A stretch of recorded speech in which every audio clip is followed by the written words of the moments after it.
Hello and welcome to Mental Awakening, the podcast that explores all topics related to trauma recovery, mental health, chronic pain, and healing. I'm your host, Sarah Dakili, psychotherapist and mental health social worker. And in this episode, I will speak about the importance of befriending our feelings, how to build a safer relationship with our feelings and emotions, and how to find safety from within. Hi everybody, welcome back to another episode with me. In this episode, I want to talk about befriending our emotions. For many of us, emotions can seem very inconvenient. They can be very distressing and overwhelming, and often tend to impact the way that we experience life, the way that our body responds. Our nervous system is very much tuned in to our feelings and emotions, to our thoughts. And so it's important that we understand our emotions better. And also it's important that we learn how to make space for all of our emotions. Often we can be quite conditional about our emotions. If something feels wonderful or exciting or happy or joyful or so-called positive emotions, we tend to be a lot more obviously accepting of them. We tend to often even chase them, and sometimes there's this expectation that we should always be feeling that way. And although it's possible for us to vibrate on that level, to actually feel those good feeling emotions more frequently than not, it's a journey. It's a process, right? It's the growth journey. That's what it's all about. Now, other emotions that often are seen as negative, which I personally don't believe that we can have negative emotions as such. I think positivity and negativity is a judgment. Emotions are just emotions, and it's human to have whatever emotion that we experience. It's all human. It's all relevant to our perceptions. Even though our perceptions may be inaccurate, it's relevant to our perceptions, it's relevant to our experiences, it's relevant to our nervous system, it's relevant to the things that are happening in our lives. So emotions such as sadness, anger, fear, disappointment, grief, we often think of them as bad or frightening, and we can be very conditional when it comes to this topic of emotions. We only want to feel the good, but not necessarily these other emotions, right? And when we are experiencing these kind of, heavier, more challenging emotions, they can also sometimes really cloud our judgment or make us feel bad. So we try our best to avoid them, to run away from them, to escape them as quickly as possible, to fix them, to snap out of them. And we do this often without even thinking. It's almost like, because most of us are conditioned and also parented this way, our brains have been programmed to see those emotions as something really bad, like a threat. And so we don't often realize that the meaning we assign to our emotions, that they're bad or scary, and the reactions we have to them, such as trying to resist or escape or fix them, is what's actually responsible for a lot of our, distress, right?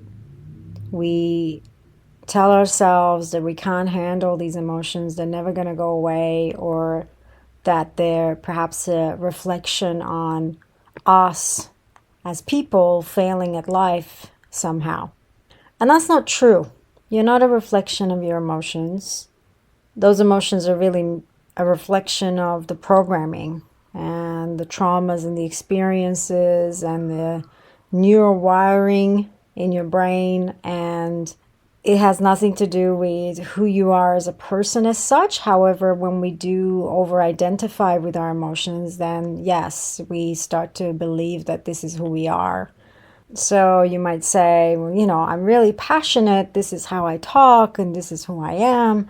But actually, it's got very little to do with the fact that that's who you are, and a lot more to do with the fact that your nervous system has been wired that way. And, in time, you kind of believe that that's your personality.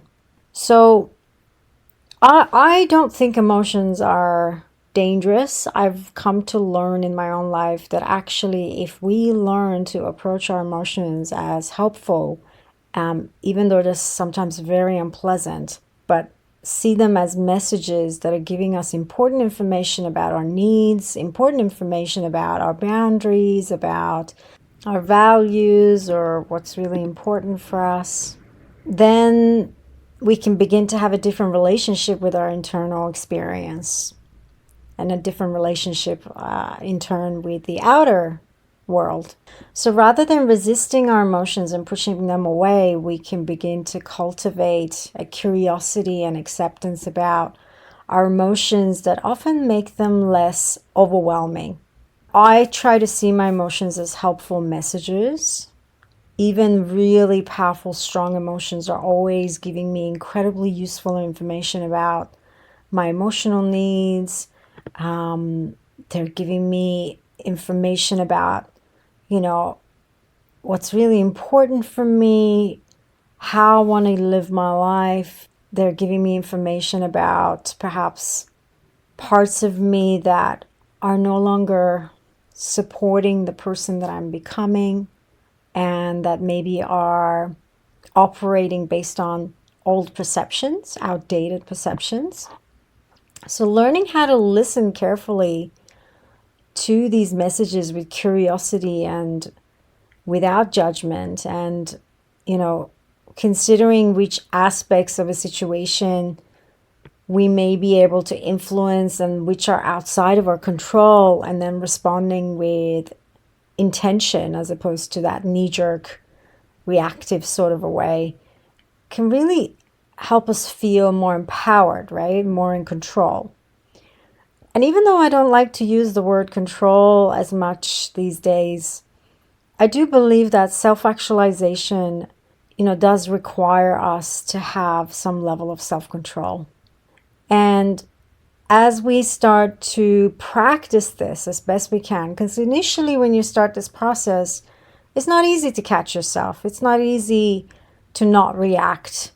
And sometimes a reaction is necessary. I'm not saying that you should never react to situations, but there are times when a reaction happens and, it does lead to some good. I'm talking about understanding and embracing and making space for all of our emotions. So befriending our emotions because of how useful every single one of them are. And when we start to do that, we discover how to get a lot of our needs met more effectively, how to feel more satisfied in our lives, how to feel more satisfied in our relationships with other people, how to become better acquainted with who we actually are. And another thing that's also important to mention here is that, emotions are temporary. They come, they go, they come, they go. It's an emotion. It's unpleasant, it's distressing often if it's an unwanted emotion, but it's not going to harm you, right? Unless you really get caught up in it. That's why it's a really helpful practice to listen. If we resist, if we distract, if we suppress, then we're not really listening. We're just avoiding. I'm going to give you guys an example. Let's say you feel really hurt because a close friend of yours, is not there for you in the way that you'd like them to be during a difficult time. This feeling of hurt tells you something important about how well your needs are getting met in this relationship. So it suggests that something needs to change, right? But it's not as simple as your friend not being a good friend or not doing what she or he should do to support you. It might also be that you haven't let them know how you're feeling or what you need. Or it might be that your expectations for the friend exceed what this person is capable of giving at the moment, given her current circumstances. Maybe she's in, or she or he is in need of some extra support themselves. So in this kind of situation, communicating with the other person about your feelings in a non-accusatory way will actually help bring clarity on both sides. That person might learn about how you need or want or would like to be supported, and you might learn about how to communicate your needs more clearly. And after that kind of a conversation, you might feel a different emotion. You know, you might feel more understood, or closer to your friend, and this kind of more pleasant feeling will help to reinforce your choice to openly communicating your needs in the future. Or you might learn that you and your friend have different expectations when it comes to friendship. And this is something that, recently happened to me, that I realized that actually we see healthy relationships or friendships differently.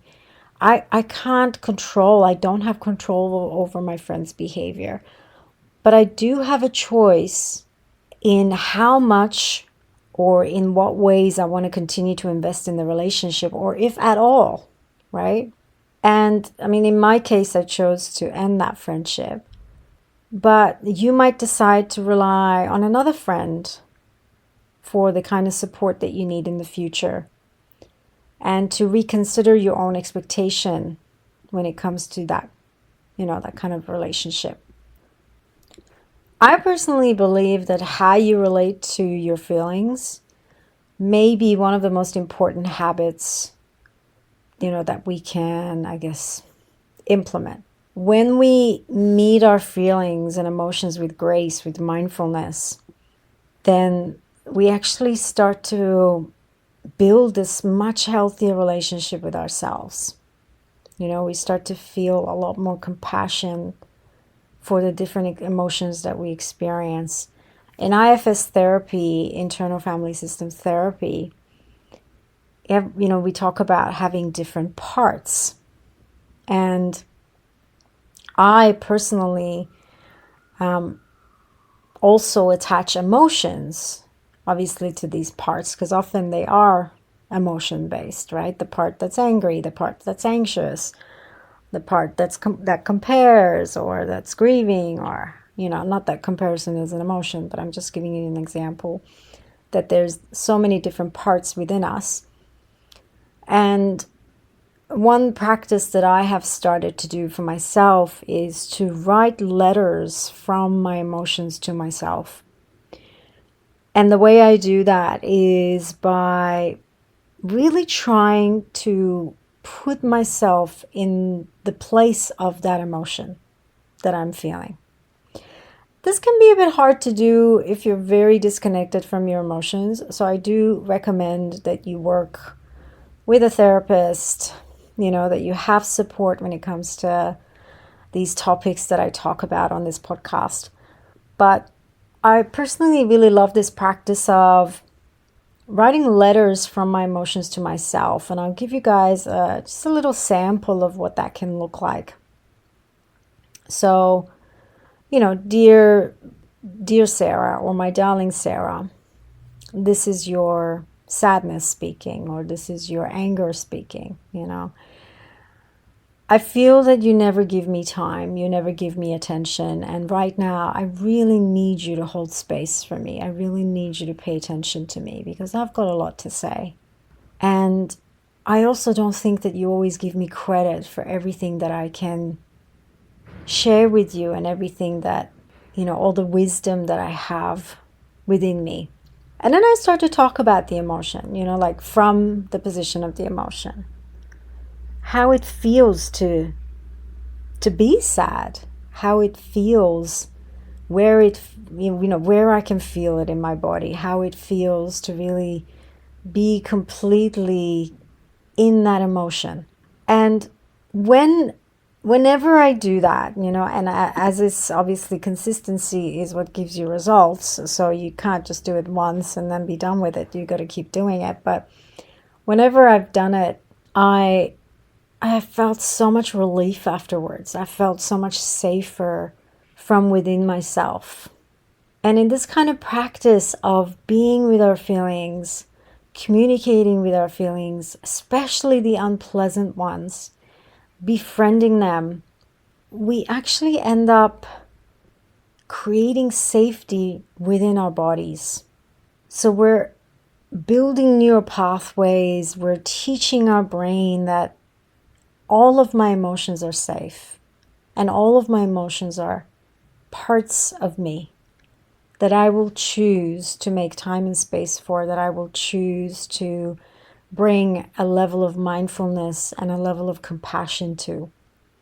Is such a necessary practice in today's world, especially with stress levels rising and avoiding this whole topic of feeling and jumping straight away into that cognitive brain where we try to rationalize and think our way towards a solution, towards somehow trying to fix what we're feeling in the moment.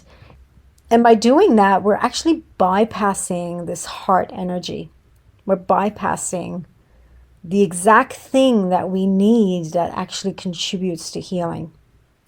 Another thing that is good to do, another practice, is to literally do a meditation. Put 5 minutes on the timer on your phone and just sit down, pause, take a few deep breaths, and find the mental and emotional space to sit with whatever is arising. And this can be tricky for a lot of people to do. So if you can't do 5 minutes, then you're already avoiding and trying to escape what's there. And sometimes we can also need help to do that, to just someone that can guide us and support us to turn our attention away from the story behind the feeling towards the feeling itself. And you can use your body to do that. Where is this feeling sitting in my body? Where do I feel it in my body? Is it in my belly? Is it in my heart? Is it in my shoulders, my back, my neck, my head? Exploring the quality of the feeling or the sensations that are there. Is it heavy? Is it light? Is it constricted? Right? And then trying to breathe some space into the feeling. And that on its own, just a few minutes of bringing our attention inwards, can naturally bring stuff up. So you might naturally start to experience that feeling of anger. Or it could be that anger turns into sadness, or sadness or fear turns into anger. And then it turns into some form of release, right? Motivation. So your awareness, your ability, your resilience around making space and befriending your emotions increases, and so does your self-compassion. This gentle, kind attention comes alongside the feeling, like a good friend might come alongside you when you need someone to listen. This attention is not there to fix anything or dismiss anything. It doesn't judge, it doesn't label, it has no plans. You're just literally there for the emotion. You're just welcoming that feeling in. And you might even silently speak to yourself, mentally in your mind, just say something like, I'm not going to dismiss you. I'm not going to suppress you. I'm just going to be here with you. You're welcome here. I'll be your friend. That on its own can be so powerful. We spend so much time fighting the presence of feelings, especially unpleasant ones. And this kind of welcoming attention really affects our feelings. And I want to encourage you, anyone who's listening to this, to trust your capacity to hold a space of welcoming and safety for your feelings. Sit with whatever happens. Stay open, stay curious. And if you make this a habit, if you make this practice a habit, you will gradually start to notice a shift. That feeling will begin to feel safer with you and within you. Your body will start to respond differently. Your symptoms will reduce. And eventually it will begin to relax and open up. And at that point, you can notice what it's like when the feeling just liberates itself. And I really think that it's something that we can't get our heads around. It's like we have to experience it to fully understand it. And sadly, not everybody gives themselves that opportunity. But hey, if you're listening to this podcast, who knows? You might feel motivated enough to do that. It might be exactly what you need right now in your life. That moment of awareness is so luminous. The moment of awareness is so spacious. It's free and liberating. I always find that whenever I stop to think for a moment, I notice that what remains is actually just alertness, clarity. It's almost like I become the sky beyond the clouds that's always blue, that's always calm, that's always still. There's alertness, there's clarity, there's no thinking. Even though there's thoughts, there's an ability to just allow for all of that. And it's the same thing with our emotions. And it's such a peaceful experience because when our mind is used to emphasizing data, it's very hard to connect with ourselves more intimately, connect with our bodies more intimately. And by repeating these moments, these brief moments of just making space and befriending the emotion, something starts to happen, something starts to change. More and more we start to experience warmth, ease, compassion, a balanced outlook, clarity, creativity, exceptional ability to make good decisions and solve problems. And a simple word for this is wisdom. Our thoughts, our emotions, our speech and actions begin to spontaneously focus on the welfare and benefit of not just ourselves, but everyone around us. And this innate ability to be at ease, to be balanced, to be wise, compassionate is really, I believe this to be our true nature. I believe that this is who we really are at our core. It's just that we get disconnected from that ability. I want to leave you guys with another really good tool that you can use when it comes to befriending your emotions. So when we shut down negative feelings, we're cutting ourselves off from the positive feelings too. When you don't make time for your sadness, you can't make time for your joy. You can't be open to experiencing one without the other. The pleasure center and pain center in the brain are not completely separate, right? Deep pain can be very close to deep love and profound meaning.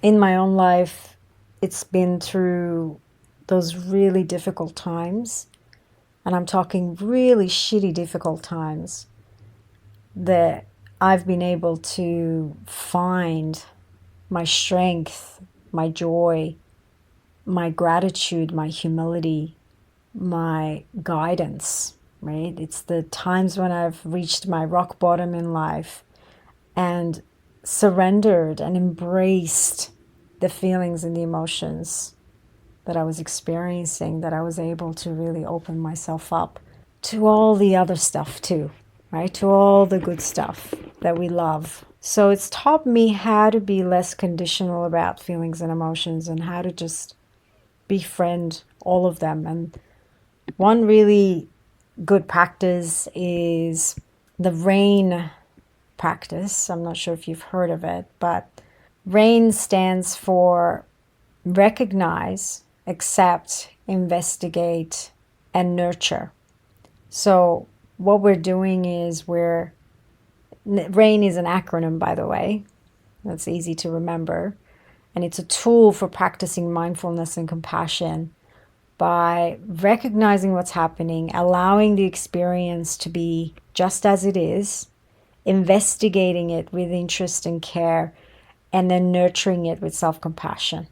You can read up on this practice. It's quite a well-known practice. And it's really about paying attention to the sensations in our body as an emotion comes on, right? As an emotion comes online. So that's the recognition, that's recognizing, that's what the R stands for. Accepting that it is here instead of denying or repressing it is what the A stands for, to accept. And then to be curious about it, about its messages to us in that situation, is what the I stands for, to investigate. And finally, having some self-compassion for ourselves, which is what the N stands for, to nurture, to really soothe. Because in the end, true change for ourselves and for the way we relate to ourselves and our loved ones is not dependent on what happens outside, but what happens inside us. And unfortunately, many of us are used to fleeing, like I said, from our emotions, especially the difficult ones. But our source of freedom is in realizing that our liberation comes from embracing everything that we are. Because this is how you reach true self-love. True acceptance of what it means to be a human being in this life and everything that incorporates, a human being that will feel incredibly vulnerable at times and helpless and, really at their worst. And also times when we're feeling the exact opposite. So I truly believe that if we don't accept what we're feeling, if we don't befriend our emotions, we can't change our inner reality, much less our outer reality.